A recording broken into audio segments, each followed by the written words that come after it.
প্রিয় দর্শক, সাজ্জাদ কাদিরের শুভেচ্ছা নিন।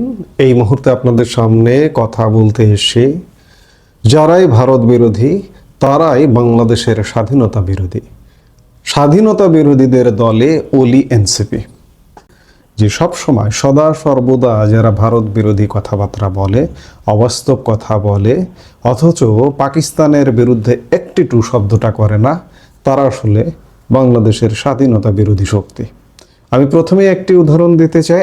একজন রিটায়ার্ড আর্মি অফিসার, তিনি আবার আর্মি অফিসারদের অ্যাসোসিয়েশনেরও সভাপতি, retired arm forces officers welfare association rava সভাপতি কর্নেল অবসরপ্রাপ্ত আব্দুল হক। এই লোকটি গত বছর অগাস্ট মাস থেকে, জুলাই অগাস্ট মাস থেকেই বিতর্কের কেন্দ্রে উঠে গেছেন। বিশেষ করে সেই সময়ের সরকার পতনের, যেহেতু রাওয়ার তিনি সভাপতি, স্বাভাবিকভাবে তিনি কোনো কথা বললে সেটি চোখে পড়ে এবং চোখে পড়েছে। সেই সময় আওয়ামী লীগের বিরোধিতা করেছেন, সেই সময় সরকার পতনে আগুন ঢেলেছেন এবং একই সাথে ভারত বিরোধিতা করেছেন। সেই সময় থেকেই তিনি কন্টিনিউ ভারত বিরোধিতা করেন এবং এই যে বিজয়ের মাস ডিসেম্বর, এই ডিসেম্বরের শুরুতে গত 2 ডিসেম্বর আমাদের জাতীয় প্রেস ক্লাবে এক বক্তব্যে তিনি বলেছিলেন যে ভারতের 7টি রাজ্যকে আলাদা আলাদা খণ্ড খণ্ড স্বাধীন না করে দিলে বাংলাদেশ কখনো শান্ত হবে না। তারা স্বাধীন করার জন্য বসে আছে, আমরা সহযোগিতা করতে পারছি না, এমন বক্তব্য দিয়েছিলেন এই আব্দুল হক। আজকে জানা গেল এই আব্দুল হক যে আসলে জামাত যে রাওয়াও দখল করে ফেলেছে, সেনাবাহিনীর একাংশ যে দখল করে ফেলেছে, এই আব্দুল হক তার একটা জ্বলন্ত উদাহরণ। আজকে জানা গেল যে ঢাকা 2 মানে কেরানীগঞ্জ আসন থেকে জামায়াত ইসলামের প্রার্থী হিসেবে প্রতিদ্বন্দ্বিতা করবেন এই কর্নেল অবসরপ্রাপ্ত আব্দুল হক। রোববার সকালে এ তথ্য জানা গেছে। এর আগে ঢাকা জেলা জামাতের শুরা সদস্য ও প্রকৌশলী মোহাম্মদ তৌফিক হাসানকে প্রার্থী ঘোষণা করা হয়েছিল। অর্থাৎ জামাত ঢাকা 2 আসনে প্রার্থী চেঞ্জ করলো। এছাড়া ঢাকা 2 আসন থেকে মনোনয়নপত্র সংগ্রহ করেছেন বিএনপি থেকে। বিএনপি চেয়ারপারসন বেগম খালেদা জিয়ার উপদেষ্টা এবং ধানের শীষের প্রার্থী আমানুল্লাহ আমান, এই আব্দুল হক ঢাকা 2 আমানুল্লাহ আমানের সাথে প্রতিদ্বন্দ্বিতা করবেন। অর্থাৎ এনারা আসলে জামাত, এটা আস্তে আস্তে প্রকাশিত হয়ে যাচ্ছে। অন্যদিকে এই যে যারা ভারত বিরোধী, জামাত আপাতমস্তক একটা ভারত বিরোধী শক্তি এবং এই ভারত বিরোধী শক্তি হচ্ছে আমাদের মুক্তিযুদ্ধ বিরোধী শক্তি। আজকে খবর সেটি হচ্ছে আমাদের একজন বীর মুক্তিযোদ্ধা কর্নেল অবসরপ্রাপ্ত অলি আহমেদ বীর বিক্রম, তিনি খেতাবপ্রাপ্ত মুক্তিযোদ্ধা। মুক্তিযুদ্ধের বিরোধী শক্তি 71 সালেও যারা বিরোধী ছিল, আজকেও যারা বিরোধী এবং আমাদের অকৃত্রিম বন্ধু ভারত বিরোধী, তাদের দলে যোগদান করেছেন কর্নেল অলি আহমেদ এবং তার যে দল এলডিপিকে সঙ্গে নিয়ে। জামায়াতে ইসলামী সহ 8 দলের সঙ্গে জাতীয় নাগরিক পার্টির এনসিপির নির্বাচনী সমঝোতা হয়েছে এবং এই সমঝোতায় কর্নেল অবসরপ্রাপ্ত অলি আহমেদের নেতৃত্বাধীন লিবারেল ডেমোক্রেটিক পার্টি এলডিপি যুক্ত হয়েছে। আজ রোববার বিকেলে ঢাকার জাতীয় প্রেস ক্লাবে জরুরি সংবাদ সম্মেলনে জামায়াতের আমির শফিকুর রহমান এ ঘোষণা দিয়েছেন। তিনি বলেন 8 দল একসঙ্গে ছিল আর 2টি দল তাদের সঙ্গে যোগ দিয়েছে। সেগুলো হলো এনসিপি এবং কর্নেল অবসরপ্রাপ্ত অলি আহমেদের নেতৃত্বাধীন এলডিপি। জামাতের আমির বলেন আলাপ আলোচনার মাধ্যমে বিভিন্ন আসনে সমঝোতা হয়েছে, আরও দল তাদের সঙ্গে সমঝোতায় আগ্রহ দেখিয়েছে, তবে এই মুহূর্তে সেটি সম্ভব হচ্ছে না। তথাকথিত গণ অভ্যুত্থান, আমি তথাকথিতই বলি কারণ এটি নিয়ে প্রশ্ন আছে, বিস্তর প্রশ্ন আছে।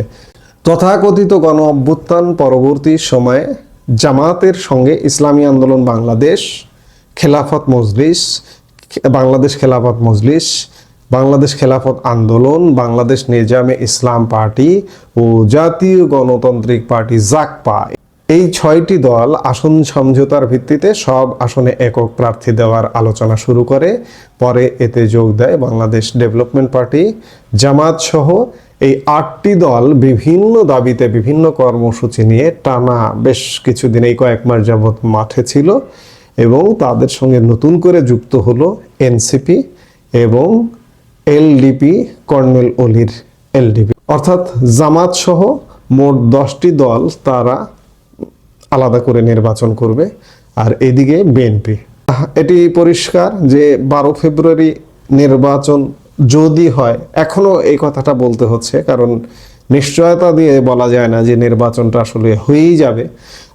হয়ে যাওয়ার সম্ভাবনাটা খুব বেশি, বিশেষ কোনো ঘটনা দুর্ঘটনা যদি না হয়, ব্যাপক যদি হানাহানি না হয়, কারণ চারিদিকে যে আমরা বোমা ফ্যাক্টরি দেখছি তাতে নির্বাচনটা যে হয়েই যাবে পুরোপুরি নিশ্চিত হওয়া যায় না, কিন্তু নির্বাচন হয়ে যাওয়ার সম্ভাবনাটা বেশি।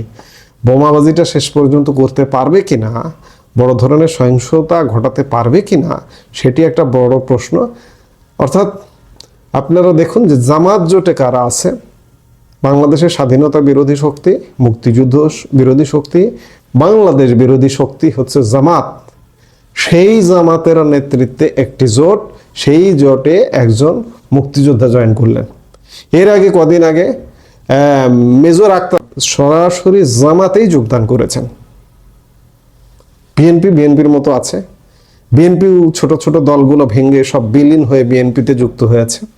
অর্থাৎ এই দুই জোটে ফাইট হবে এবং আগামীর বাংলাদেশে যদি নির্বাচনটা হয়, নির্বাচনটা হলে কে জিতবে এটা বাংলাদেশের মানুষ সিদ্ধান্ত নেবে যে স্বাধীনতার পক্ষে বা স্বাধীনতার বিপক্ষে। বিএনপি এক সময় জামাতকে নিয়ে, স্বাধীনতা বিরোধী জামাতকে নিয়ে জোট করেছে, কিন্তু এবার তাদের পলিসি পাল্টিয়েছে এবং যদি নির্বাচনটা হয়, বিএনপি নির্বাচিত হয়ও, তবে বিএনপিকে আসলে এই জামাত জোট দেশ চালাতে দেবে না, বাধাগ্রস্ত করবে। নির্বাচনটা হয়ে যাওয়া মানে এই দেশ উদ্ধার হয়ে যাওয়া নয়। আমরা সহিংসতা, অরাজকতার মধ্যেই কিন্তু আছি, কিন্তু এই অরাজকতা থেকে অন্ততপক্ষে একটা রাজনৈতিক সরকার এলে আমরা মুক্তি পাব। বিএনপি নানা কারণে, কৌশলগত কারণে আওয়ামী লীগকে উন্মুক্ত করে দেবে, রাজনীতিকে উন্মুক্ত করে দেবে।